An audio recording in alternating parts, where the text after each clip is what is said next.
Para naman po sa mga kapatid nating babiyahe ngayong holidays, doble ingat po sa mga disgrasya sa kalsada. Tulad na lang ng nangyari sa ilang opisyal ng barangay sa Northern Samar na galing pa sa Christmas party. Nawala ng kontrol ang sinasakyan nilang van at diretsyong nahulog sa gilid ng kalsada. Ang buong detalye sa Express Report ni Gary De Leon. Imbis na maging masayang alaala, nauwi sa trahedya ang pagpunta sa Christmas party ng mga opisyalis ng isang barangay nang madisgrasya sila sa Lawang, Northern Samar. Patay ang isang bata at isang senior citizen sa disgrasya habang pauwi galing Kasiyahan alas 10 ng umaga nitong Lunes. Sa investigasyon, sakay ng van ang 21 kalahok sa Christmas party kasama ang 11 menor de edad. Galing sila sa Barangay San Roque at pauwi na sana sa bayan ng Las Navas.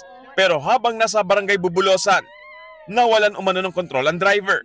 Habang nagmamani yung driver ng van, nag-overtake siya sa sa isang chariot.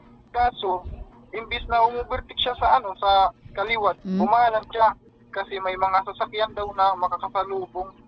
Pag-akyat na sa sa espalto, pumutok yung unahan na gulong niya sa right side. Kaya yun, nawalan siya ng control sa sasakyan niya. Nagdiretso sila doon sa kabilang lane hanggang sa nahulog sila doon sa madiporsyon ng gilid ng kalsada. Dead on the spot, ang 8 taong gulang na batang babae na napuruhan daw sa ulo. Dead on arrival naman sa ospital, ang isang 64 anyos na sakay ng van. 5 ang sugatan at malubha pa rin ang lagay sa ospital. Ligtas at nakauwi naman sa kanilang mga bahay ang 13 iba pang sakay ng van. Nasa kustodiya na ng mga pulis ang van driver. Posible siyang maharap sa reklamong reckless imprudence resulting to homicide, multiple physical injuries at damage to property. Patuloy ang investigasyon sa insidente.